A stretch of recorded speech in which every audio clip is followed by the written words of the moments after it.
उत्तराधिकारी हम ही बनेंगे, तो वहां पे काम आ गया। लेकिन भागवत में क्या कहा गया? निष्काम धर्म। जब कोई कामना नहीं है, हम तो भगवान की सेवा करना चाहते हैं, तो निष्काम और निष्कपट धर्म का निरूपण किया गया। ये अभी आपने श्रवण करा। 6 प्रश्न बताए गए। सरलता से कल्याण कैसे हो, ग्रंथों का सार क्या है।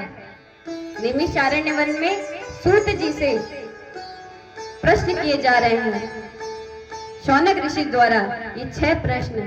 सरलता से कल्याण कैसे हो, ग्रंथों का सार क्या है, भगवान जन्म क्यों लेते हैं, और भगवान ने कितने अवतार लिए, और अगर अवतार लिए तो क्या क्या लीलाएं करी, और भगवान के धाम जाने के बाद धर्म किसकी शरण लेता है। ये 6 प्रश्न में पूरे भागवत में समाहित है। बोलिए सुखदेव जी महाराज की।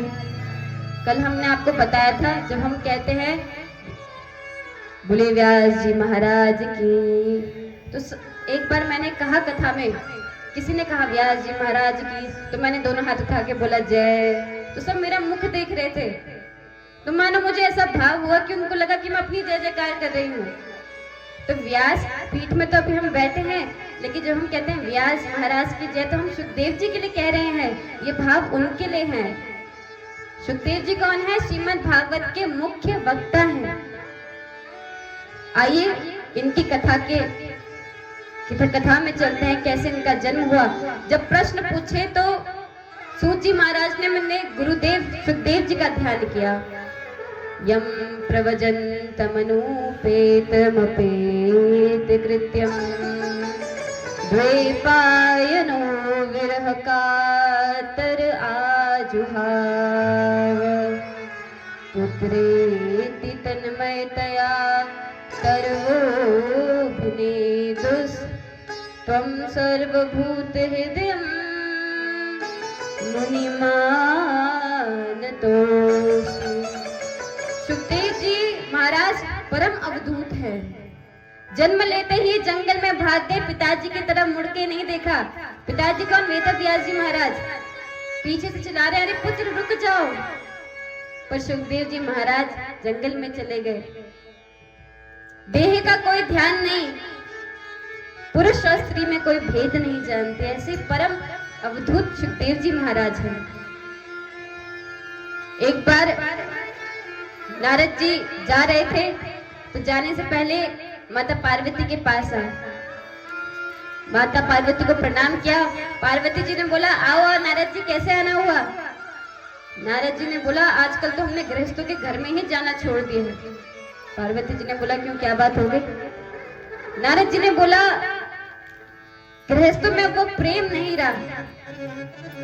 तो माता पार्वती ने बोला एक मिनट सुनो नारद जी, ये बात हमारे घर में लागू नहीं होती, हम तो बड़े प्रेम से रहते हैं। चूहा भी है, सर्प भी है, तो हम तो बड़े प्रेम से रहने वाले हैं, हमारे घर में ऐसा कुछ नहीं होता। नारद जी ने बोला जय हो। नारद जी ने बोला सब कहते हैं कि मैं उनके घर में लड़ाई करा देता हूँ। पार्वती जी ने बोला नारद जी ये हमारे घर में नहीं होगा, आप कितनी भी कोशिश कर लो। नारद जी ने मन में संकल्प उठा लिया, इनके घर में तो लड़ाई करा के ही जाऊंगा। तो नारद जी ने प्रश्न पूछ लिया, माता जी कोई भी पति अपनी पत्नी से कोई ना कोई बात छुपाता ही है। पार्वती जी ने बोला नहीं, भगवान शिव के और मेरे बीच में तो कोई बात छुपी नहीं है, हम सब जानते हैं। नारद जी ने बोला अच्छा तो बताओ, ये जो शंकर जी मुंड में माला पहनते हैं ये किसके मुख है? पार्वती जी सर खुजलाने लगी, अरे ये तो कभी पूछा ही नहीं।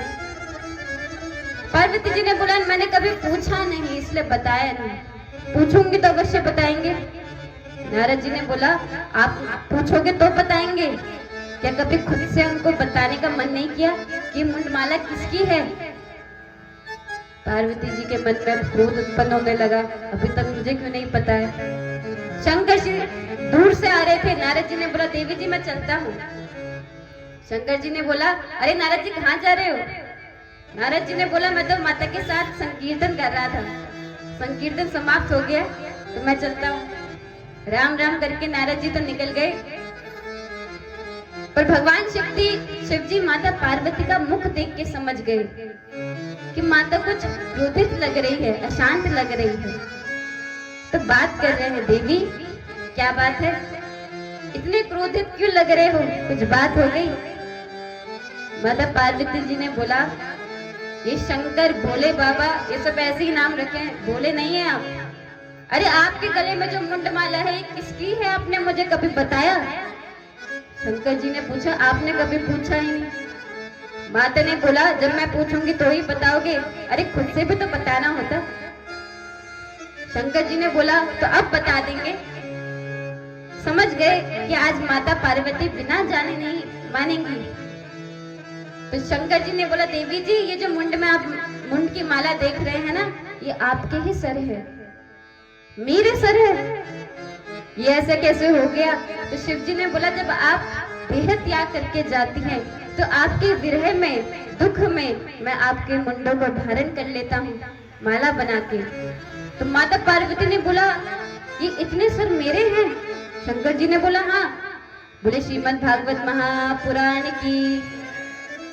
शंकर जी ने बोला, हाँ देवी सब आपके ही है। अच्छा मैं देह त्याग करती हूँ तो आप कहाँ जाते हैं?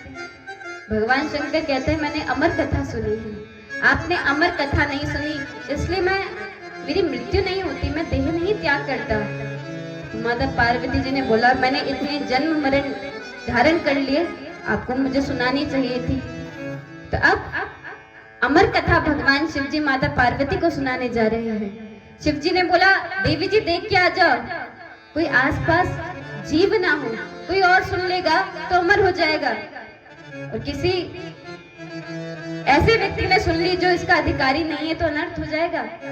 देवी जी गई, देख दाख के आई, कोई आसपास दिखा नहीं।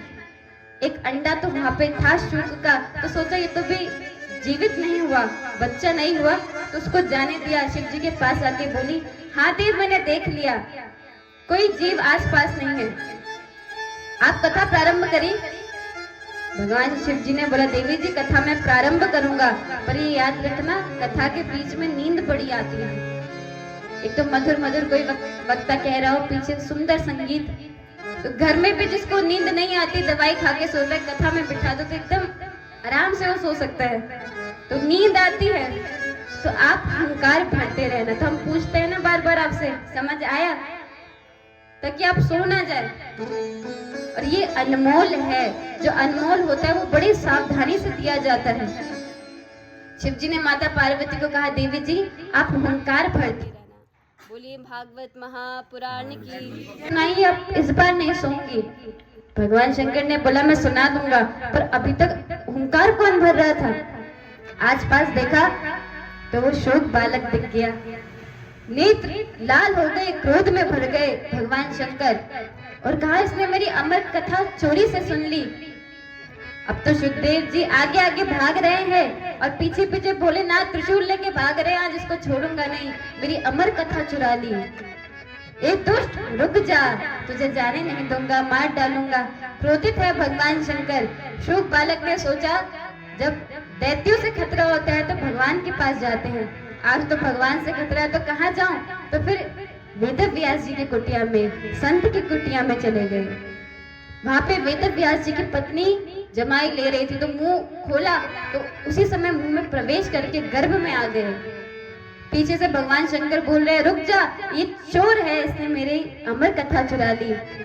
वेद व्यास ने देखा भगवान इतने क्रोधित आ रहे हैं, तो बोला शंकर भगवान को कि देव आपने मुझे दर्शन दिए और इस प्रकार इतने क्रोधित होकर, प्रभु आप इतना क्रोधित क्यों हैं? तब शंकर जी ने पूरी बात बताई कि आपकी पत्नी के मुख में जो शुक गया है उसने मेरी अमर कथा चुराई है, मैं उसको मार डालूंगा। तो वेद व्यास जी ने बोला, जय हो प्रभु। क्रोध में भगवान भी भूल गए, अरे जब अमर कथा सुन ली तो मारेंगे कैसे? वेद व्यास जी ने बोला, आप उसको कैसे मारोगे, अब तो वो अमर हो गया। तो शिव जी ने बोला, मार नहीं सकता तो बंदी बना लूंगा।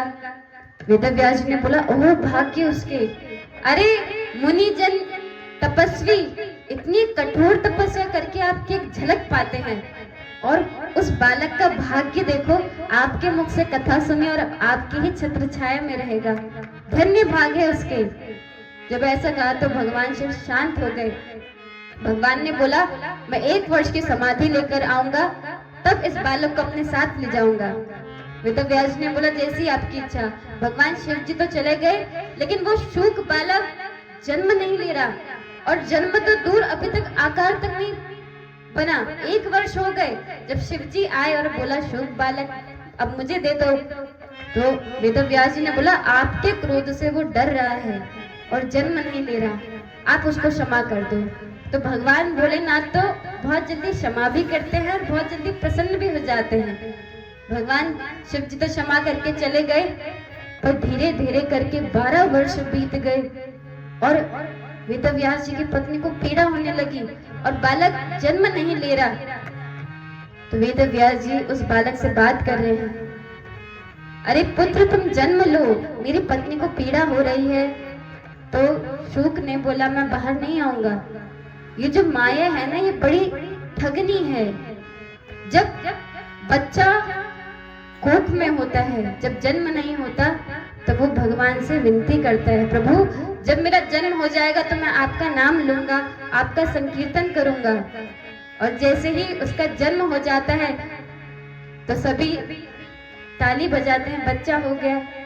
धीरे धीरे करके वो बच्चा सब भूल जाता है और उसी माया में लिपट जाता है, अपना संकल्प भूल जाता है भगवान का नाम लेने का।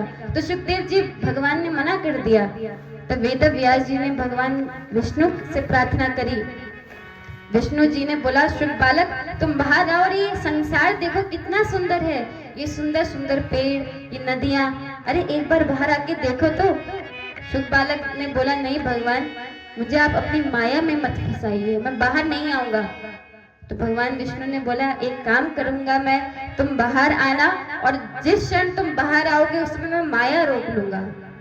जिस क्षण तुम जन्म लोगे मैं माया रोक लूंगा, तुम जन्म ले लेना, मेरी माया तुमको छुएगी भी नहीं। जब इस तरह से सांत्वना दी, तब सुखदेव जी महाराज जन्म लिए। बोले सुखदेव जी महाराज की। जन्म लिया तो जन्म से ही अवधूत। भगवान की माया सुखदेव जी को छू नहीं पाती। बड़ी संक्षेप में मैंने आपको कथा सुनाई। और जन्म लिया तो अब सुखदेव जी जंगल में जा रहे हैं। पीछे से वेदव्यास जी बोले, पुत्र रुक जाओ। वेदव्यास जी पुत्र मोह में है, पर सुखदेव जी के लिए तो ना कोई माता ना कोई पिता, सिर्फ परम पिता परमेश्वर है। तो जो वृक्षों की शाखाएं थी, जो पत्ते थे, उन्होंने भी भगवान सुखदेव जी को प्रणाम किया। तो सुखदेव जी कौन है? श्रीमद् भागवत के प्रमुख वक्ता हैं। अब समय बीता। एक दिन वेदव्यास जी चिंतन कर रहे थे, मैंने इतने वेद लिख दिए, इतने पुराण लिख दिए, लेकिन कलयुग में होने वाला मानव क्या ये वेदों की जटिल भाषा समझ पाएगा? आजकल तो हम साधारण संस्कृत भी नहीं समझते, तो जो वेदों की संस्कृत है क्या वो समझ पाएगा? क्या कहना चाह रहे हैं वेद? आजकल हम रामायण पढ़ते हैं तो उसमें भी संकोच करने लगते हैं। तो कलयुग का प्राणी का कल्याण कैसे होगा? इसी में संत डूबे हैं। और देखिए, यही संत होते हैं। अपने लिए हर कोई सोचता है, अपने लिए दान पुण्य हर कोई करता है, पर जो विश्व का कल्याण सोचता है वही संत है। खुद की उसको चिंता नहीं हो तो विश्व को सोचने वाला है, विश्व के लिए चिंतन करने वाले हैं। जब वेदव्यास जी चिंतन कर रहे थे तो नारद जी को भगवान ने भेजा। नारद जी ने बोला, वेदव्यास जी को मैं समझ गया आप क्यों चिंता कर रहे हैं। अरे आपने अभी तक जो भी वेद लिखे, जो भी पुराण लिखे, अभी तक जितना भी लिखा है उसमें आपने लिखा है क्या करना चाहिए, क्यों करना चाहिए। और ये मनुष्य नहीं समझता, उसे ज्यादा पता हो ऐसे करो, तो उसको वो ज्यादा समझ नहीं आता। नारद जी ने बोला, अब आप भगवान की लीलाएं लिखिए। भगवान की मधुर मधुर लीलाएं जब आप लिखेंगे तो वो मानव सुन पाएगा। तो कृष्ण लीला भवरोग की मीठी दवा है, होम्योपैथिक दवा है। 2 गोली चूसते जाओ, रोग भी मिटेगा और स्वाद भी उतना ही आएगा। तो जब नारद जी ने समझाया तब वेद व्यास जी को समझ आया। तब जाकर उन्होंने श्रीमद् भागवत की रचना करी। उसमें भगवान की जो लीलाएं थी उसका वर्णन किया। जब भागवत लिख दी गई तब भगवान विष्णु के पास गए आशीर्वाद लेने के लिए। तो भगवान विष्णु ने बोला अच्छी बात है, नाम क्या रखा है? तो वेद व्यास ने बोला भागवत, मतलब? तो वेद व्यास जी बोले भगवता प्रोक्तम भागवतम, जो भगवान के मुख से निकला हो वही भागवत है। तो भगवान विष्णु ने तो आशीर्वाद दे दिया। बगल में लक्ष्मी जी बैठी थी, तो लक्ष्मी जी को कहा आप भी आशीर्वाद दीजिए। लक्ष्मी जी ने बोला ऐसे कैसे आशीर्वाद दूं? अरे मेरा नाम भी तो होना चाहिए। तो फिर वेद व्यास जी ने बोला नहीं नहीं माता, आपका भी नाम है। भागवत का अर्थ क्या हुआ? भगवता प्रोक्तम भागवत, जो भगवती जी ने कहा है वही भागवत है। देवी जी ने बोला ऐसा थोड़ी होता है, अभी तो आप बोल रहे थे भगवता प्रोक्तम भागवत, जो भगवान विष्णु ने कहा वो भागवत है। अब आपने अर्थ ही बदल दिया, मुझे स्पष्ट नाम चाहिए। तब वेद व्यास जी ने श्रीमद लगाया और पूरा नाम हुआ श्रीमद् भागवत। तो इसमें किशोरी जी की भी कृपा है। कोई कहता है राधा नाम कहाँ लिखा है, लेकिन माता लक्ष्मी का आशीर्वाद मिला है। श्रीमद् भागवत के नाम में ही माता का आशीर्वाद छुपा है। बोली श्रीमद् भागवत महापुराण की। तो बड़े संक्षेप में हम चल रहे हैं। अब मुख्य श्रोता की आप कथा सुनेंगे। कौन है मुख्य श्रोता? परीक्षित जी। अब हम उनकी कथा की ओर चलेंगे। तो युद्ध का समय है, महाभारत समाप्त हो गया। और महाभारत जब समाप्त हो गया तो रणभूमि में दुर्योधन पड़ा हुआ है अधमृत अवस्था में। ना तो प्राण छूट रहे हैं और ना तो जीवन दान मिल रहा है। और देखिए यही पापी की दुर्गति होती है। जीवन भर कितना पाप किया। अरे भगवान स्वयं जहाँ थे उनको समझाने के लिए, कभी भी वो पापी समझा नहीं। और आज अंत समय आया है तो प्राण नहीं जा रहे, पीड़ा हो रही है, कष्ट हो रहा है। दूर से खड़े अश्वत्थामा ने देखा मेरा मित्र पीड़ा में है, भाग कर आया। अरे मित्र तुम्हारे प्राण क्यों नहीं जा रहे? तुम्हें इतना कष्ट हो रहा है, मैं देख नहीं पा रहा, मुझे बताओ मैं तुम्हारे लिए क्या करूं? दुर्योधन ने बोला मेरे प्राण नहीं जाएंगे। अरे हम 100 भाई थे, 100 के 100 मारे गए और वो केवल 5 पांडव थे, उनमें से एक भी नहीं मरा। मेरे प्राण नहीं जाएंगे अश्वत्थामा, मुझे उन 5 का मृत मुख देखना है, तब तक मेरे प्राण नहीं निकलेंगे। अरे 5 छोड़ो, उसमें से एक भी मर जाए। अश्वत्थामा ने बोला मित्र तुम चिंता मत करो, मैं अभी जाकर उनके सर काट के तुम्हारे समक्ष लाऊंगा, तुम तब देह त्याग करना। निकल गया अश्वत्थामा। रात्रि का समय था। इधर जहां शिविर लगे थे, भगवान ने पांडवों को बोला पांडवों आज हमने युद्ध जीता है। तो कई क्रिया युद्ध के बाद भी होती है, शस्त्र त्यागा जाता है, उत्सव भी मनाया जाता है। चलो आज हम उत्सव मनाएंगे। पांडव शिविर में नहीं सोए, उत्सव के लिए चले गए। बच्चों को मन में इच्छा प्रकट हुई, अरे जहां पर हमारे पिता सोते हैं, जिस शिविर में हमारे पिता सोते हैं, चलो आज हम 5 भाई वहां जाके सो जाते हैं। तो आज पांडवों के शिविर में वो 5 पुत्र सो रहे हैं। अश्वत्थामा हाथ में तलवार लेके आ रहा है। रात्रि में जब सभी सो रहे थे तो 5 के मुख काट दिए, घर वहीं छोड़ दिया और 5 का मुंह वो ले गया दुर्योधन के पास। दुर्योधन ने दूर से देखा मेरा मित्र 5 मुख लेके आ रहा है, प्रसन्नता से भर गया। आओ मित्र तुमने मेरी इच्छा पूरी कर दी। अरे जो मैं जीवित रह के नहीं कर पाया तूने मेरे जाने से पहले कर दिया। तेरे जैसा मित्र सबको मिले। लेकिन जब पास में आया तो देखा ये तो 5 पांडवों के पुत्र के मुख है। अश्वत्थामा को बोला ये तुमने क्या कर दिया? मैंने तो 5 पांडवों के मुख मांगे थे, ये तो उनके पुत्र है। अरे इनके जाने के बाद हमको पानी देने वाला कोई नहीं बचेगा, पूरा कुल नाश हो गया। ये तूने क्या कर दिया अश्वत्थामा? और जैसे ही ऐसा कहा उसने नेत्र बंद करके अपना देह छोड़ दिया। बड़ी विचित्र मृत्यु हुई। पहले खुश हुआ और जैसे ही खुश हुआ तो मन दुख से भर गया। हमें पानी कौन देगा? और देखिए जीवन के कर्म से कोई नहीं बचता। तो कर्म का फल मिला, वो तो चले गया, पर यहाँ पे अश्वत्थामा डर गया। अरे मैं तो पांडवों को मारने गया था, पुत्र कहाँ से आ गए, ये मुझे छोड़ेंगे नहीं, मुझे यहाँ से भाग जाना चाहिए। अपना काम करके जब पांडव उधर शिविर में आए तो द्रौपदी ने देखा, अरे मेरे पुत्रों के मुख कहाँ चले गए, ये तो केवल धर पड़े हुए हैं। मेरे पुत्रों की भी हत्या कर दी। ये दुष्ट कौन था? जोर जोर से विलाप करने लगी। जब द्रौपदी विलाप कर रही थी तो पांचों पांडव भागते हुए आए। देवी क्या हुआ? अर्जुन ने देखा मेरे पांचों पुत्रों की मृत्यु हो गई। अरे जिनका कोई नहीं बचा, न तात श्री ना कोई भी, चाचा श्री, दादाजी, पितामह सब चले गए। अब केवल 5 पुत्र बचे थे, ये भी चले गए। उस माता के मन में, उन पिता के मन में क्या पीड़ा हुई होगी। अरे यही तो हमारा परिवार था। किसने ये करा?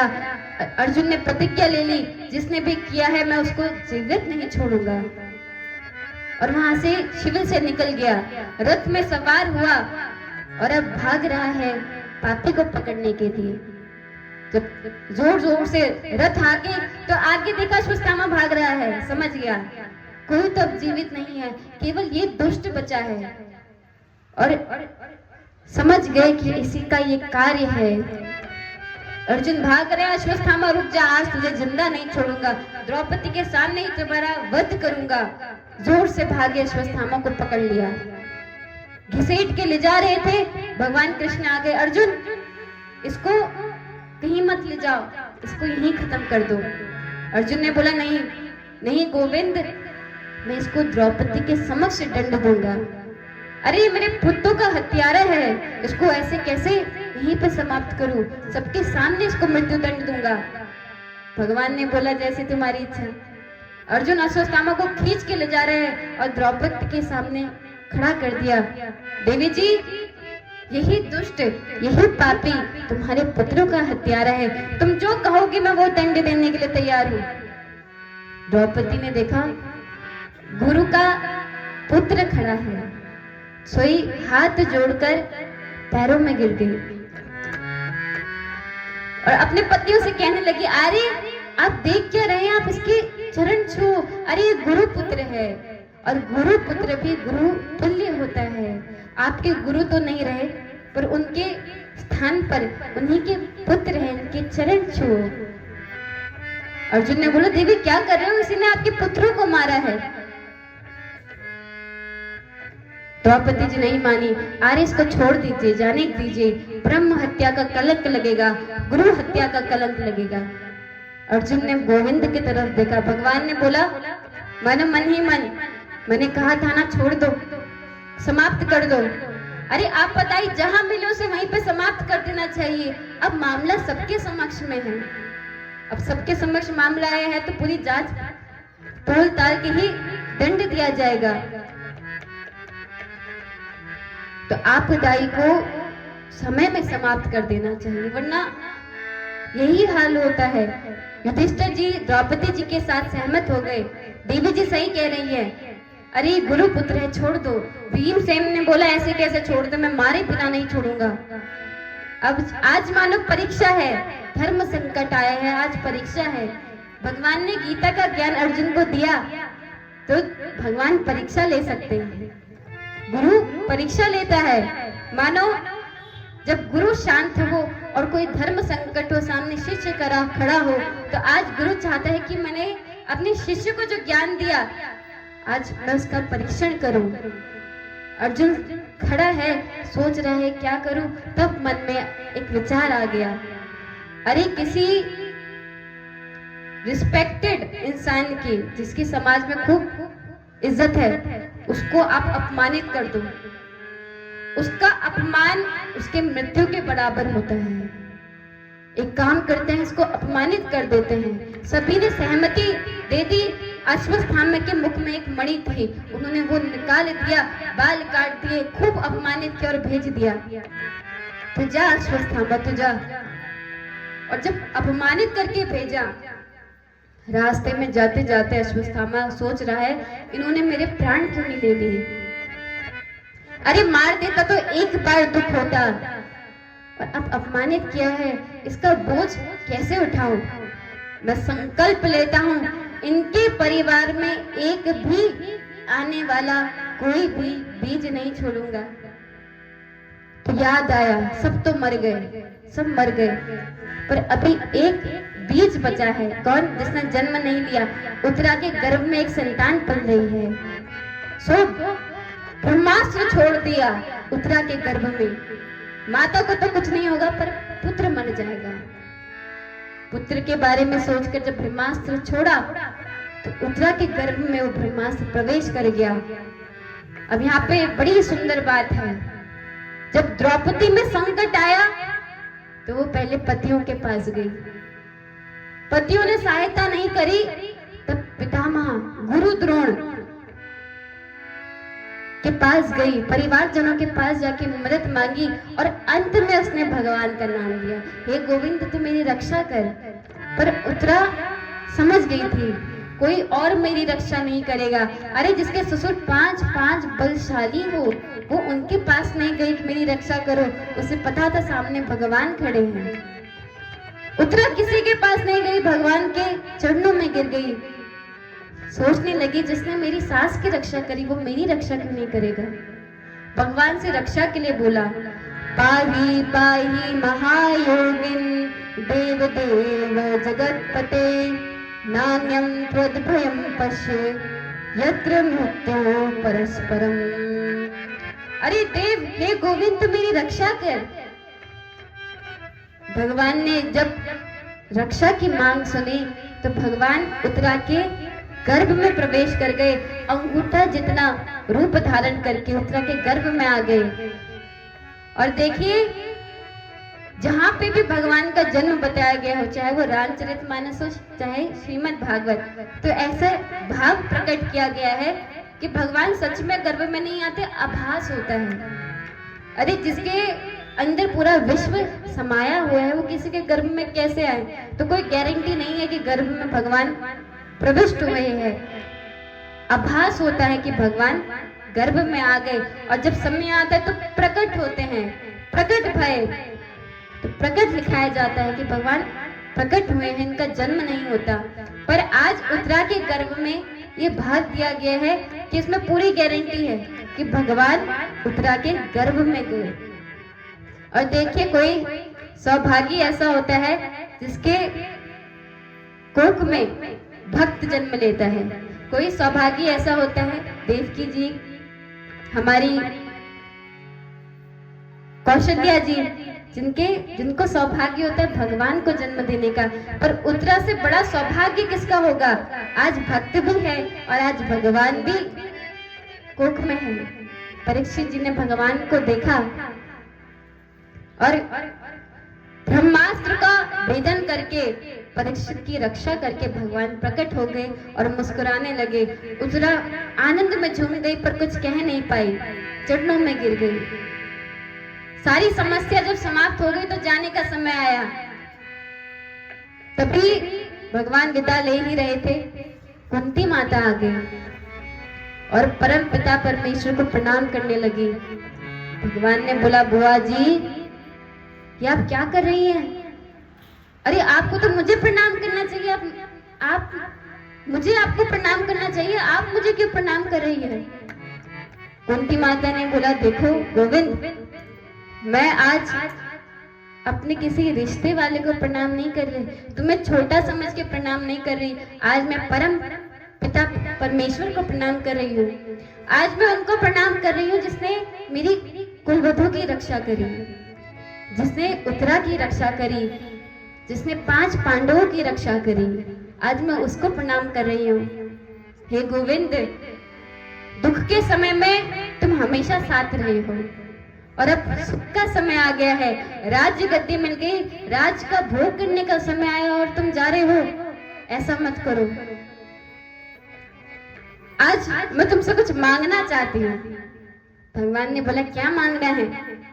तो हम जब मंदिर जाते हैं तो अनेकों इच्छाएं लिख देते हैं। अभी भी आपसे पूछे कि आपको क्या चाहिए तो 50 तो कम से कम, 10 तो कम से कम, 20 कम से कम, भले ही मन में आवाज उठे नहीं नहीं हमें कुछ नहीं चाहिए, पर एकदम गहराई में जाओगे तो कुछ ना कुछ निकल जाएगा। आज कुंती माता मांग रही है, हे प्रभु मुझे एक ही वरदान देना कि मेरे पूरे जीवन में अंत समय तक दुख से भरा हो, मेरे जीवन में खुशी ना हो, मुझे दुख देना। भगवान ने बोला बुआ जी ये आप क्या मांग रही है? अरे लोग सुख मांगते हैं, संपदा मांगते हैं, पुत्र मांगते हैं, गाड़ी मांगते हैं, बंगला मांगते हैं, और आप कह रहे हैं दुख देना। माता ने बोला आप दुख के समय में तो हमारे साथ रहते हो। और जब इतना सुंदर कुंती माता का भाव सुना तो भगवान ने बोला सारे कार्य बाद में होते रहेंगे, पहले मैं इन्हीं के साथ थोड़ा और समय व्यतीत करूंगा। बोलो भक्त वत्सल भगवान की। भगवान वहीं रुक गए और जब वहां रुके तो एक रात युधिष्ठिर जी को देखा, सब सो रहे हैं लेकिन युधिष्ठिर जी परेशान हैं, सर रख कर रो रहे हैं, हृदय में ग्लानि है। भगवान समझ गए, युधिष्ठिर जी के पास गए और पूछा अरे तुम इतने पूरे समस्त आर्यव्रत के राजा बन गए हो। बोलो भक्तवत्सल भगवान की। तुम समस्त आर्यव्रत के राजा बन चुके हो और तुम रो रहे हो। अरे तो भोग भोगने का समय है, आनंदित रहो, रोना किस बात का? युधिष्ठिर ने बोला देव अरे आनंद जिसके साथ मनाया जाता है, जब जन्मदिन होता है तो आप किसके साथ आनंद मनाते हो? परिवारजनों के। जब शादी होती है तो आप किसके साथ आनंद मनाते हो? परिवारजनों के। जब कोई तरक्की मिलती है तो आप भले कोई भी आपको कितनी भी बधाई दे दे, पर जो मुख्य लोग होते हैं उन्हीं के साथ आनंद आता है। कोई एक भी कम हो तो कमी सी लगती है। युधिष्ठिर जी कह रहे हैं देव मैं किसके साथ ही राज्य भोगूं? अरे अपनों को ही तो मार के मुझे ये राज्य मिला है। मैंने अपने पितामह को मार दिया, अपने भाइयों को मार दिया, अब मैं इस राज्य का क्या करूं? मन में इतनी ग्लानि उठी। भगवान समझ गए आज मेरी बात से युधिष्ठिर जी नहीं समझेंगे, पर मुझे कोई याद कर रहा है अभी भी सैया में लेटे हुए। कौन? पितामह भीष्म। उनसे इनकी बात करानी होगी। तो सवेरे होते ही पांचों पांडव के साथ भगवान भीष्म पितामह के पास जा रहे हैं। भीष्म पितामह ने दूर से देखा मेरे गोविंद आ रहे हैं, तो वही चेहरे में मुस्कान आ गई। भगवान पास आए। पितामह ने बोला इतना समय लगता है आने में? मैं कब से याद कर रहा हूँ आपको और अब जाके दर्शन दिए। अच्छा अब आप आ ही गए हैं तो जब तक मैं कहूँ तब तक यहाँ से मत जाना, मेरे सामने खड़े रहो। भगवान का मुंह लटक गया। अरे ये तो पितामह है, इनको तो इच्छा मृत्यु का वरदान है, इनका बस चले तो सालों यहीं खड़े रख दे। जब मुंह लटका तो भीष्म पितामह ने बोला ऐसे मुंह लटका के नहीं मुस्कुराओ, आपकी मुस्कान में बहुत जादू है। अरे आपकी मुस्कान तो सारा पीड़ा हर लेती है, ऐसे मुंह मत लटकाओ गोविंद, थोड़ा मुस्कुरा दो। भगवान मुस्कुराए। अब यहाँ पे युधिष्ठिर जी ने अपनी सारी ग्लानि प्रकट करी। पितामह भीष्म ने राजनीति धर्म सब कुछ ज्ञान युधिष्ठिर जी को दिया।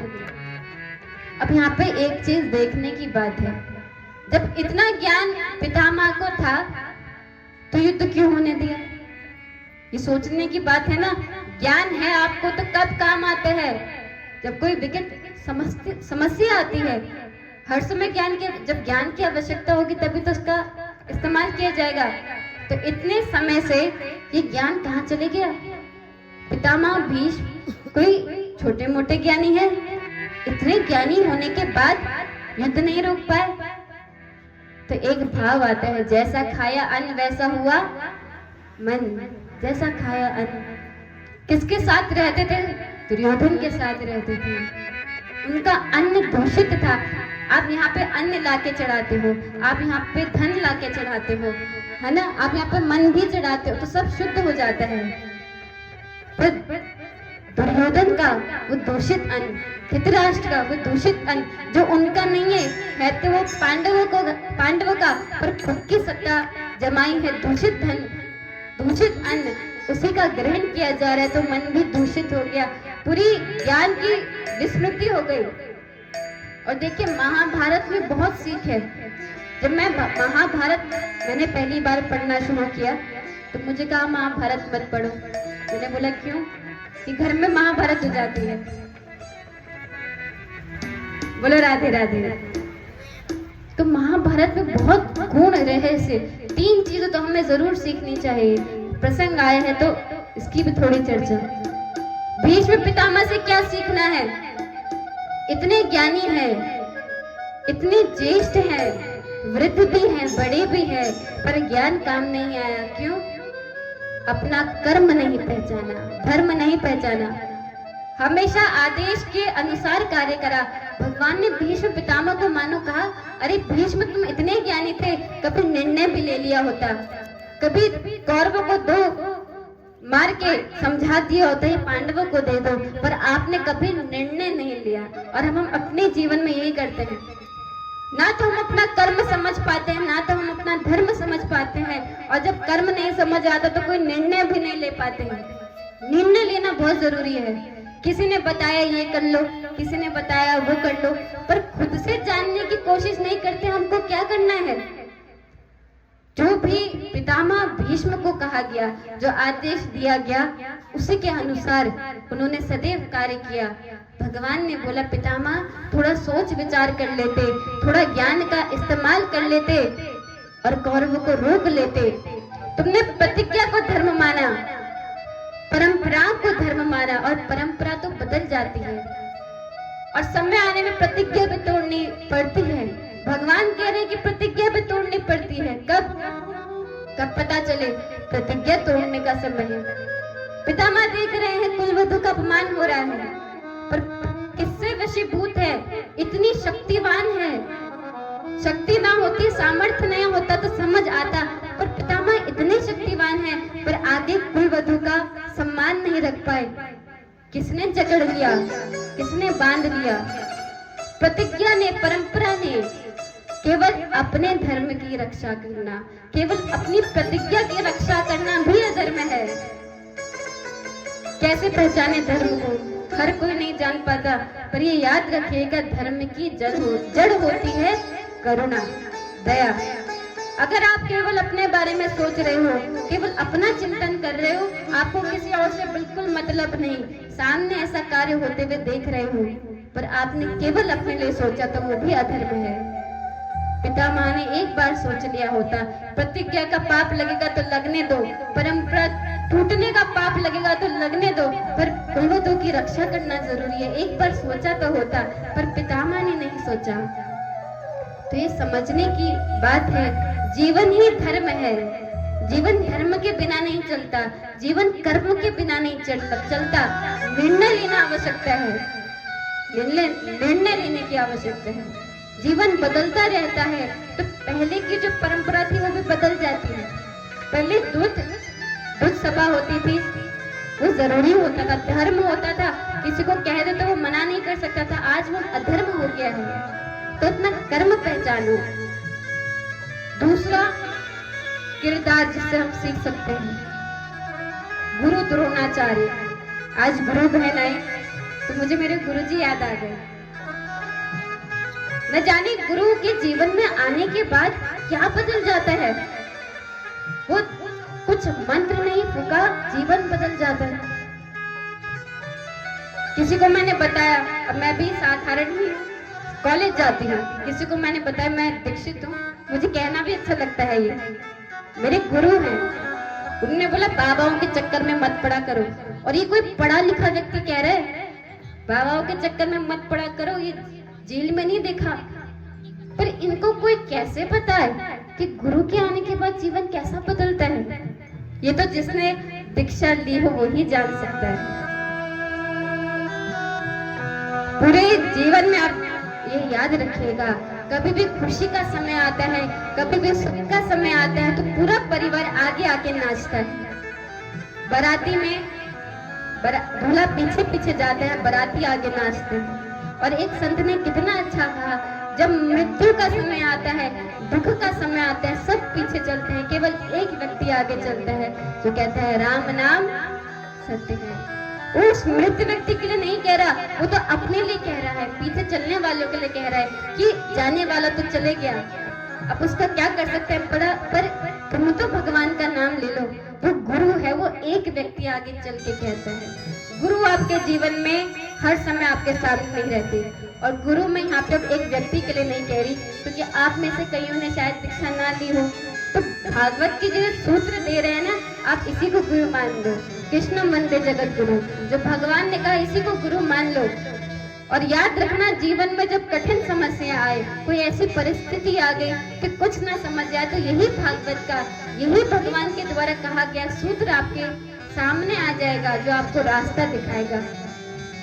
वो गुरु है। गुरु द्रोणाचार्य नाम में तो लग गया गुरु, पर कभी गुरु नहीं बन पाए। भगवान मानो गुरु द्रोणाचार्य से कहना चाह रहे हो कि तुमने अपने पुत्र को भी इसमें झोंक दिया। अरे तुम अगर कौरवों का साथ नहीं देते तो किसकी हिम्मत थी कुछ कहने की। गुरु द्रोणाचार्य को अपने पुत्र से बहुत मोह था। ये चीज गुरु द्रोणाचार्य से चीजें सीखनी चाहिए। कोई कहकर बताता है ये मत करो, कोई कर कर बताता है ये मत करो। केवल पुत्र मोह में पूरा युद्ध में शामिल हो गए, क्या जरूरत थी? अगर 2 बार अश्वत्थामा के लगाया होता और कहा होता ये कौरव और पांडव को मामला है, हम नहीं शामिल होंगे, तो कितनी शक्ति कम हो जाती। पर नहीं, अपने पुत्र से मोह किया। और यही फर्क है मोह में और प्रेम में। आज के लोग प्रेम को भी बड़ी गाली देते हैं, प्रेम में ऐसा हो जाता है, प्रेम में वैसा। अरे प्रेम और भक्ति में क्या फर्क है? पर जो हम कहते हैं ना, इससे ऐसा वो मोह होता है। गुरु द्रोणाचार्य को मोह था, वो अपने पुत्र को सब कुछ खुद से देना चाहते थे। वो चाहते थे कि मैं अपने पुत्र को सब कुछ दे दूं, राज्य दूं, धन दूं। भगवान ने बोला सब कुछ दिया, राज्य दिया, धन दिया, क्या कुछ संस्कार दिए? अरे ये प्रार्थना की होती, भगवान मेरे पुत्र को सब कुछ देना, भगवान तो मेरे पुत्र की रक्षा करना, और उसको संस्कार देते तो आज वो सामर्थ्यवान बनता। पर गुरु द्रोणाचार्य नहीं बने। भगवान कहते गुरु द्रोणाचार्य आप गुरु नहीं बने, आप शिक्षक बन गए। आपने अच्छा कितना सुंदर भाव है, गुरु नहीं बने शिक्षक बन गए। क्या अंतर है गुरु और शिक्षक में? शिक्षक आपको कह के बता सकता है ये करो, ये मत करो, ऐसा होता है। गुरु को कहने की जरूरत नहीं पड़ती। गुरु का स्वभाव, गुरु का आचरण, उसको बताने की जरूरत नहीं पड़ती। वो तो बस करके दिखा देता है, और सामने वाला व्यक्ति कुछ ना सुने वो फिर भी सीख जाता है। ये अंतर है। शिक्षा चेतन मन में फर्क करती है, पर दीक्षा अचेतन मन में फर्क डालती है। और तीसरे हुए कर्ण, जिन्हें हमेशा श्रेष्ठ बनना था, और आजकल बच्चों के बीच में ये बहुत होता है। मैं भी विद्यार्थी हूँ, और विद्यार्थियों में क्या होता है, हम माता पिता भी कहते हैं वो देखो बच्चा कितना आगे चले गया, अरे इस बच्चे को देखो क्या कर रहा है। और न जाने कितने दोस्त हाथ से चले जाते हैं इस चक्कर में कि आगे जा रहा है, कितने दोस्ती टूट जाती है। क्यों हो रहा है ऐसा? कोई आगे जा रहा है तो आपको खुशी क्यों नहीं होती? कर्ण को क्या था, मैं श्रेष्ठ बनूं, और श्रेष्ठ बनने के चक्कर में जब अंत समय आया तो ना तो वो ज्ञान काम आया, ना तो संयम ही रहा। दूसरे के सुख में सुखी होना सीखना है, निर्मत्सर का भाव बताया गया था। कोई व्यक्ति आगे जा रहा है तो आपको मन है हाथ पकड़ के पीछे खींच लो, और बच्चों को यही सिखाया जा रहा है, बेटा आपके मार्क्स कितने आए? जी हमारे, हम तो फर्स्ट आए। तो दूसरे के माता पिता कहते हैं देखो फर्स्ट आया है। अरे बच्चों के अंदर बहुत खूबी है, बच्चों के अंदर बहुत खूबी है। कोई भी बच्चा किसी से कम नहीं, पर ये जो श्रेष्ठ की होड़ हमने लगा दी है कि हम पहले हैं, हम पहले, उसके कारण वो पूरा जीवन खराब कर देते हैं।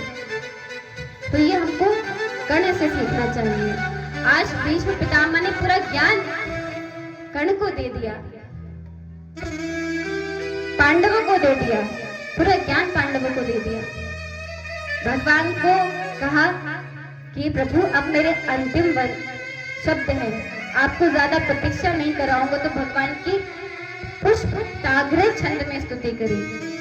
कहना चाहते थे कि मैं सैया से उठ के पुष्प नहीं ला सकता, पर इस छंद में आपकी स्तुति कर रहा हूँ, मानो पुष्प ही भगवान को चढ़ा रहे हैं। इति मति रूप कल्पिता वितृष्णा भगवती सात्वत पुंगवे विभूनि स्वसुखमुपगते क्वचिदिहत्तुं प्रकृतिमुपेयुषि तव प्रभा। तो स्तुति कर रहे हैं पितामह भीष्म, और क्या कह रहे हैं? इति मति। शुरू कहां से करा? इति से, और संस्कृत में इति अंत में प्रयोग की जाती है। मानो कहना चाह रहे हो ये मेरे अंतिम शब्द है, और केवल अंतिम शब्द नहीं, ये मेरे जीवन का अंतिम समय है। और केवल जीवन का अंतिम समय नहीं गोविंद, आपका मुख देख के जा रहा हूँ, तो मेरा ये अंतिम जीवन भी है। और इस अंतिम क्षण में मैं अपनी पुत्री का विवाह कराना चाहता हूँ। भगवान ने बोला पितामह पुत्री कहां से हो गई आपकी? अरे आपके तो हाथ पीले भय नहीं। बोले श्रीमद् भागवत महापुराण की। कहने लगे आपके तो हाथ पीले नहीं हुए, पुत्री कहां से है?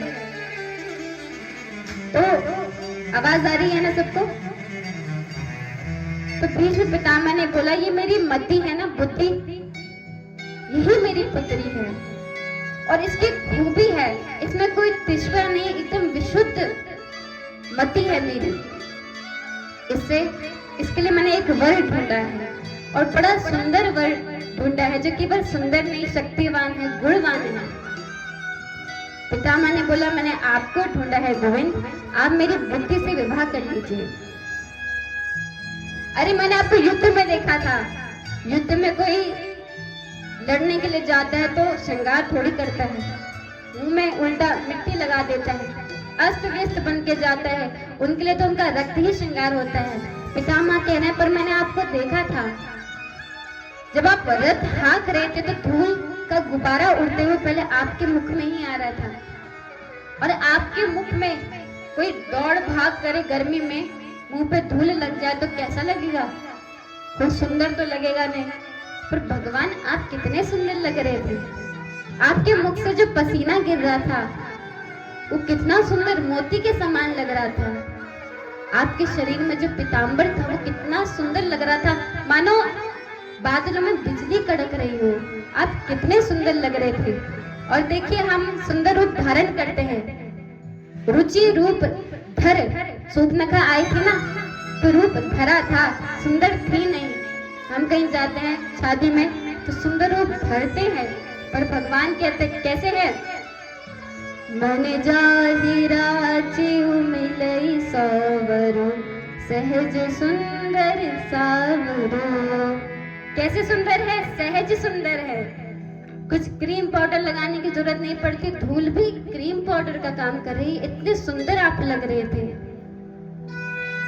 तो मेरी बुद्धि से आप विवाह कर लीजिए, और जब आप इसे विवाह कर लेंगे तो ये आपके चरणों में रति करेगी और मुझे मिलेगी सदगति। तो बड़ी सुंदर स्तुति के साथ भीष्म पितामह ने अपने प्राण त्यागे, ऊपर डुंडबियां बजने लगी, भीष्म पितामह का स्वागत होने लगा। बोलो भक्तवत्सल भगवान की।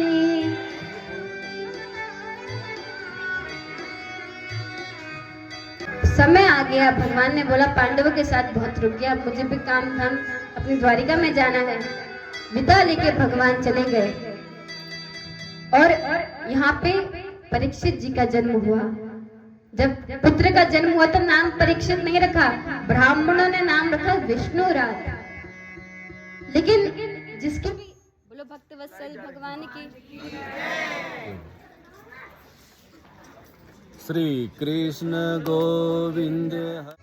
कई समय हो गया, 7 महीने बीत गए, युधिष्ठिर जी को चिंता होने लगी, अरे अर्जुन कब से द्वारिका में है? 7 महीने हो गए, ना कोई चिट्ठी, ना कोई पत्र, ना कोई संदेश। मुझे अशुभ संकेत हो रहे हैं, न जाने क्या अशुभ घटना हो रही होगी वहां पे।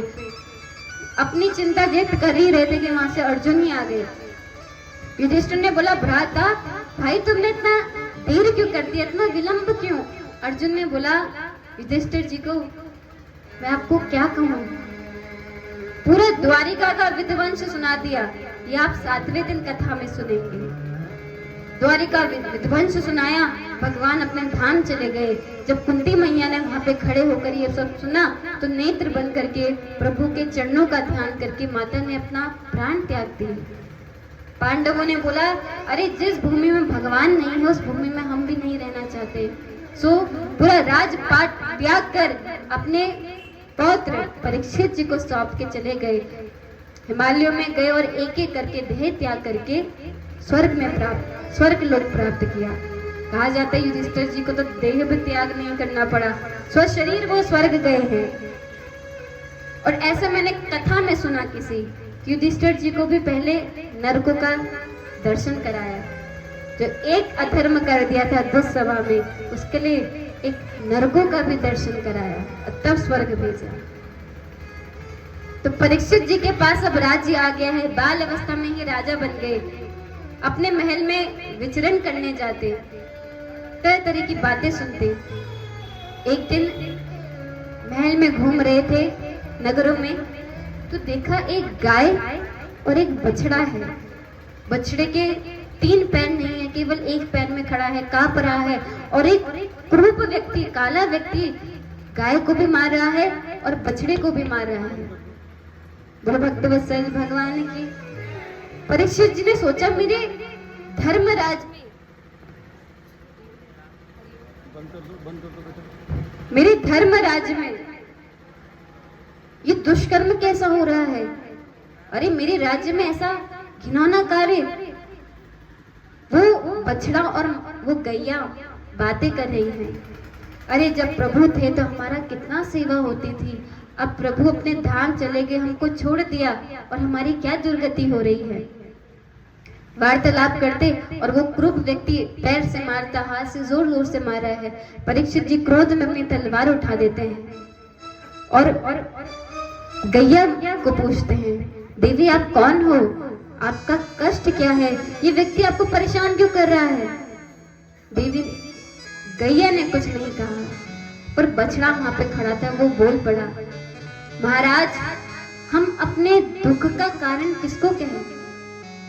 कहते हैं हमारे कर्म ही लौट के आते हैं, वही हमारा दुख और सुख चयन करते हैं। और शास्त्र ऐसा भी कहते हैं कि भगवान के आदेश के बिना कोई पत्ता तक नहीं हिलता। हम इस दर्द का दोष किसको दे? परीक्षित जी ने बोला, बस बस बस मैं समझ गया, आपने किसी की निंदा नहीं करी, आप साक्षात धर्म है। और देखिए, निंदा करने वाला को भी उतना ही पाप लगता है जितना वो कार्य करने वाले को लगता है, जितना उस पापी को लगता है। कहते हैं निंदा सुनते समय 2 कान से 4 हो जाते हैं। मैं आप हाँ कह रहे हैं, मैंने तो सुना है जब निंदा होती है तो कान 4 हो जाते हैं, वो भी कम पड़ जाए। तो चाहे कोई भी हो, कोई अपना ही हो, कोई बाहर वाला हो, कोई बाहर के बच्चे हो, बड़े हो, बूढ़े हो, किसी की निंदा नहीं करनी चाहिए। वो उतना ही पाप का भागी है जितना पाप करने वाला है। अरे आपको क्या पता है 1 से 2 बात करके किसी ने कही हो, जरूरी थोड़ी है जो आपको खबर मिली सच है, नहीं है। आप क्या करोगे उनकी निंदा जान के? आप अपना कार्य कीजिए, करने के लिए कितना अच्छा मिला है, कहने के लिए कितना अच्छा मिला है।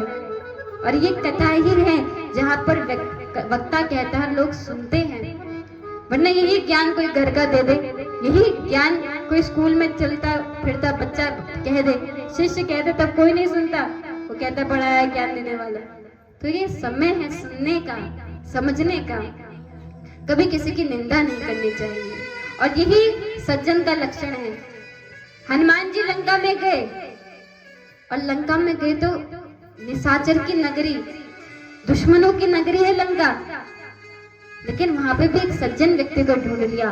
इतने कुकर्म वहां पे हो रहे हैं, हनुमान जी सोच रहे हैं यहाँ मुझे सज्जन व्यक्ति कहाँ मिलेगा, पर यही समय विभीषण जागा। पर वहां पे विभीषण जी थे, तो दुर्जनों की नगरी में भी एक सज्जन व्यक्ति ढूंढ लिया। हम किसी व्यक्ति में कोई उसकी अच्छी बात नहीं खोज सकते। अरे हम सब तो मनुष्य है, साथ में रहते हैं, हमारे पास आस पास कोई निशाचर थोड़ी है, पर फिर भी हम कमी निकालते हैं, निंदा करते हैं, तो इससे बचना चाहिए। तो परीक्षित जी ने बोला मैं समझ गया, आप धर्म है, और ये जो गाय है ना, ये और कोई नहीं, ये धरा देवी है, ये धरा देवी है, ये धर्म है। इन दोनों को परेशान करने वाले ये क्रूर व्यक्तित्व कौन है? गले में उसकी तलवार लग के बोला कौन है, अपना परिचय दे। तो उन्होंने शरीरागत मांगा। उन्होंने बोला प्रभु मुझे माफ कर दो, अरे मैं कलयुग हूँ, मेरा नाम कली है, मैं कहाँ जाऊं, पूरी जगह आपका ही तो राज्य है। परीक्षित ने बोला मेरे राज्य में इतना गंदा कार्य क्यों करता है, कहीं और चले जाओ। उन्होंने बोला नहीं नहीं महाराज, आप अभी पूरे जितनी भी भूमि उन सभी के राजा भी आप ही है, मैं कहाँ जाऊंगा। जब शरणागति मांगी तो अपने कुछ लक्षण बता दिए, अच्छे लक्षण।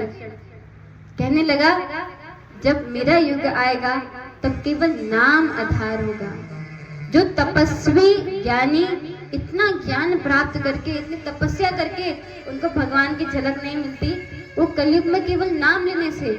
अभी आप स्वयं ही देखिए, आप कहीं दूर तपस्या करने थोड़ी जा रहे हैं, अरे आप कहीं कोई ज्ञान, बहुत गहरा ज्ञान, कथा भागवत में बहुत गहरा ज्ञान है, पर ये मीठा है, ये समझा जा सकता है। अभी यहाँ पे वेदांत के बारे में चर्चा होने लग जाए, हम सब में से तो किसी को समझ ही ना आए, तो इतना मीठा ज्ञान है। तो कलयुग कह रहा है केवल नाम आधार है, कोई तपस्या नहीं, कोई तीर्थ जाने के लिए नहीं कह रहा, पाप धोने के लिए कह रहे हैं, सिर्फ भागवत में बैठ जाओ, कुछ समय कथा सुन लो और भगवान का नाम ले लो, उसी में वो तर जाता है। ये कलयुग का प्रभाव है।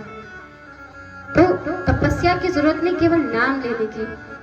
और भी अच्छाई है, एक रिजर्वेशन मिल गया है। कौन सा रिजर्वेशन?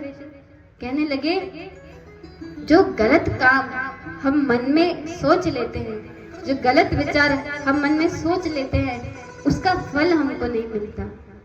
पर कोई मन से अच्छा काम सोच ले, भगवान की पूजा कर ले, तो उसका फल मिल जाता है।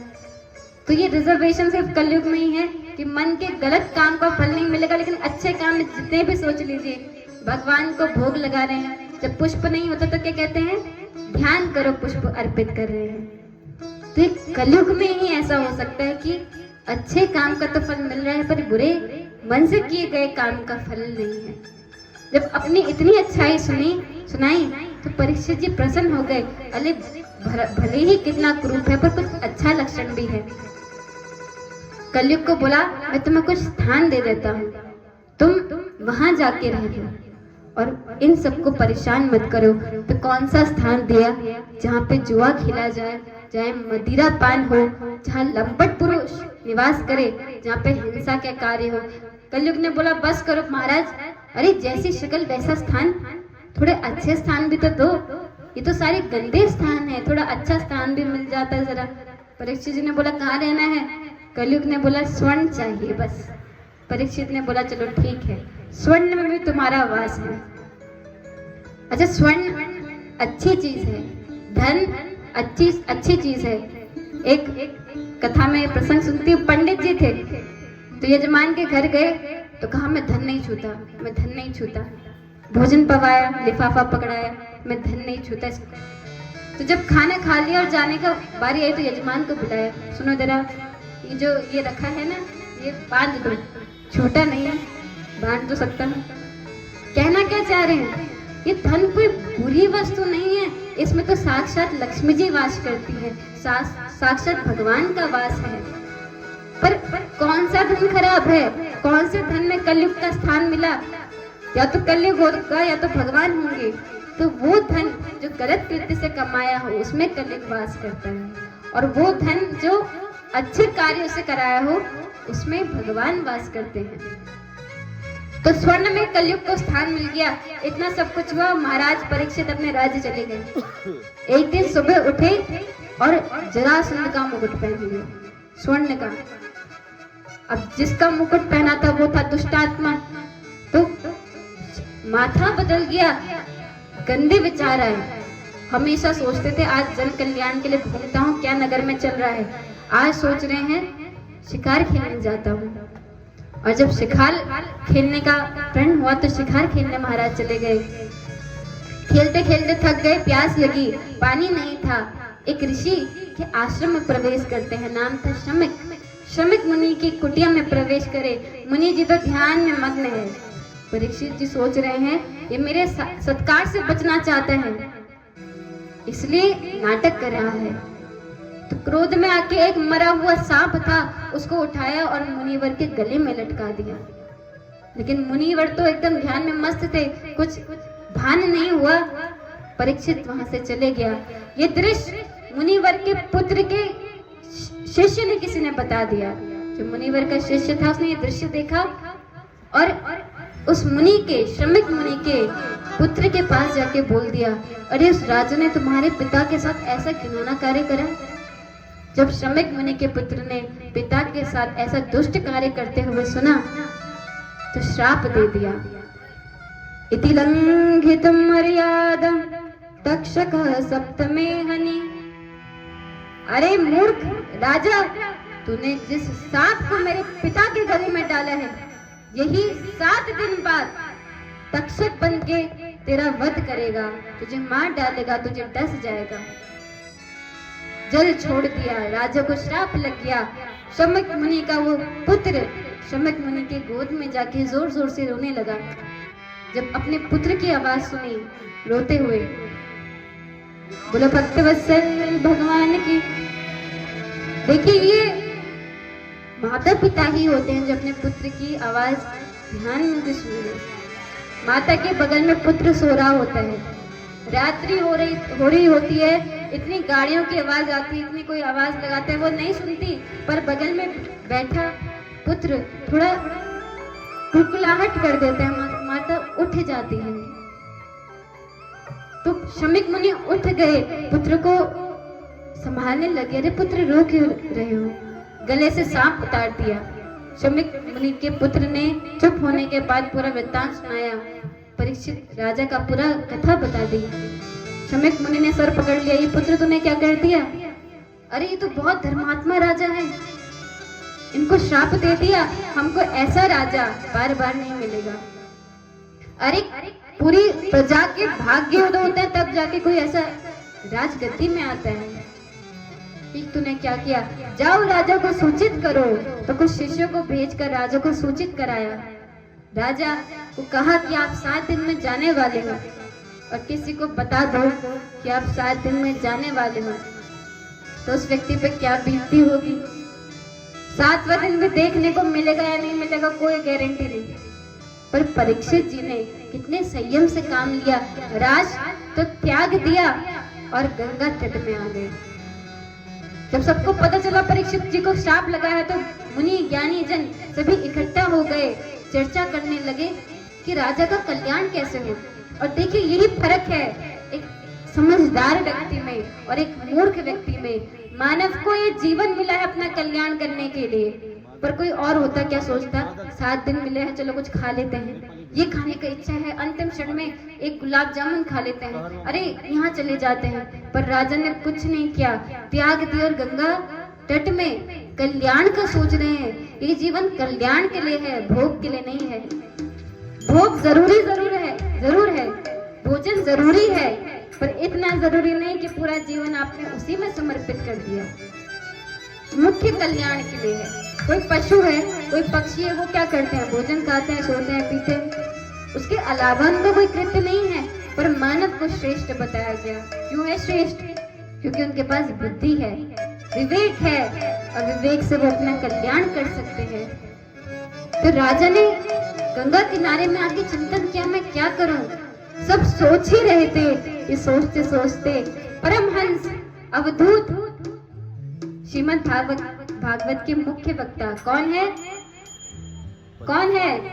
अभी कथा सुनाई सुखदेव जी महाराज, वो प्रकट हो गए। पुत्र भगवान व्यास पुत्र हैं और मानो आज भगवान सुखदेव जी का ही रूप धारण करके आए हैं। उसी समय प्रकट हो गए। पीछे पीछे पीछे बच्चे भाग रहे हैं, अरे देखो नंगा बाबा आ गया, कपड़े तो कुछ पहनते नहीं है, देह अभी का कोई ध्यान नहीं है, अरे देखो वो नंगा बाबा जा रहा है, बच्चे भाग रहे हैं पीछे।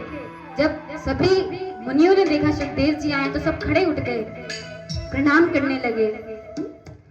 सबको प्रणाम करते हुए देख राजा भी प्रणाम करने गए।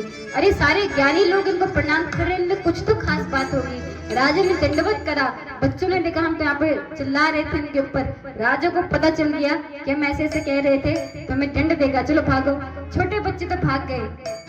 अब सुखदेव जी सामने ही खड़े हैं और परीक्षित जी ने आते ही साथ प्रश्न पूछ दिया, हे महानुभाव, हे कृपालु, हे परम पूज्य, आप मुझ पे कृपा करके ये बताइए कि जो 7 दिन में मरने वाला है उसका कल्याण कैसे हो, उसे क्या करना चाहिए। और बड़ा सुंदर प्रश्न किया, 7 दिन में मरने वाले व्यक्ति क्या करे, और हम सबकी मृत्यु 7 दिन में ही होगी। ये परीक्षित का प्रश्न मत समझना, अभी परीक्षित हम ही हैं। 7 दिन में हम क्या कर सकते हैं, 7 ही दिन होते हैं, रविवार सोमवार मंगल बुध शनि, इन 7 दिन में हम ऐसा क्या करें कि हमारा जीवन धन्य हो जाए।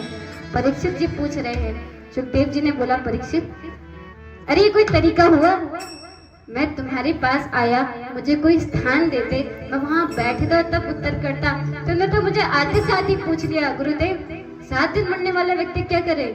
परीक्षित जी ने बोला, आप बड़े संत हैं, एक जगह टिकते नहीं, अगर मैं आपको स्थान देता क्या पता पहले ही चले जाते। तो आप मेरी समस्या का समाधान बताइए कि 7 दिन में मरने वाला व्यक्ति क्या करे। और देखिए, बोले भक्त वत्सल भगवान की, मृत्यु सबकी आती है, घमंड ना करना है शरीर में, तेरा भी खाक होगा मेरा भी खाक होगा, न तारीफ तेरी होगी ना मजाक मेरा होगा। तो हर कोई जाता है, ऐसा कौन है जो कह दे कि भाई मुझे तो नहीं जाना। कहीं पे लिखा होता है यहाँ पे बोलना मना है, लाइब्रेरी में जाते हैं ना वहाँ पे लिखता है बोलना मना है, कहीं पे कुछ मना होता है, यहाँ पे पार्किंग मना है, पर कोई भी स्थान ऐसा नहीं है जहाँ पे लिखते मरना मना है। मृत्यु सबकी निश्चित है, और कैसे है कब है ये हमको नहीं पता, कौन से दिन है ये हमको नहीं पता। परीक्षित जी को तो फिर भी पता चल गया कि 7 दिन में मर जाएंगे, पर हमको क्या पता कौन सी तारीख है। तो 7 दिन में मरेंगे तो सब ही, पर वो भय हर किसी को रहता है। वो मृत्यु का समय जब आएगा तो कैसा होगा। एक जगह मैं वर्णन मृत्यु का पढ़ रही थी, कैसा होता है कि पैर ठंडे हो जाते हैं, मुख से शब्द नहीं निकलते, वो कुछ कहना चाहता है, कुछ बोलना चाहता है, परिवारजन आसपास बगल में बैठे होते हैं। और सुनिए, ये आपके साथ भी हुआ होगा, आप ये विनती नहीं करते कि ये बच जाए। जब वो श्वास अटकी होती है ना, आप ये विनती करते हैं, भगवान अब इसका कष्ट दूर कर दो, इसे अब जाने दो। मरना भी जरूरी है, किसने कहा कि मरना जरूरी नहीं है। तभी तो जब व्यक्ति उस समय में आ जाता है जहाँ पे कुछ श्वास बची है और वो जान नहीं गया, तो हर कोई विनती करता है कि अब इसे जाने दो, अब इसे कष्ट हो रहा है। तो उस भय से कोई कैसे बचे, मृत्यु को कैसे कोई अच्छा मान ले। जो मुनि होते हैं ना, जो भक्त होते हैं, उनको मृत्यु का भय नहीं होता, उसके लिए तो मृत्यु त्योहार है, मिलन है भगवान से। ये पंचभूतों का शरीर, उन्हीं को आप समर्पित कर रहे हो, भगवान में मानो लीन हो रहे हो। डर किसको लगता है जिसको पता नहीं है कहाँ जाना है। कोई कन्या का जब विवाह होता है, पहले जब विवाह होता था तो जब विदाई होती थी तो बड़ी जोर से होती थी, पूरे गांव वासियों को पता चलता था। ऐसा मैंने सुना है, पहले के जमाने में ऐसा होता था कि कन्या जब रोती थी पूरे गांव वाला देखता था कि किसी की विदाई हो रही है, क्योंकि उसको पता नहीं होता था कि किससे घर वाले कैसे होंगे, कौन कैसा बर्ताव करेगा। पर अब समय बदल गया है, अब तो पहले से ही चयन हो जाता है, मिलना हो जाता है, पता होता है कहाँ जाएंगे, कौन कौन घर में सदस्य है, तो डर नहीं रहता। उसी तरह जिसके धाम में जाना है, आप उससे रिश्ता जोड़ लो। एक बार भगवान से रिश्ता जुड़ जाएगा तो डर नहीं लगेगा क्योंकि पता है उनके पास जाना है।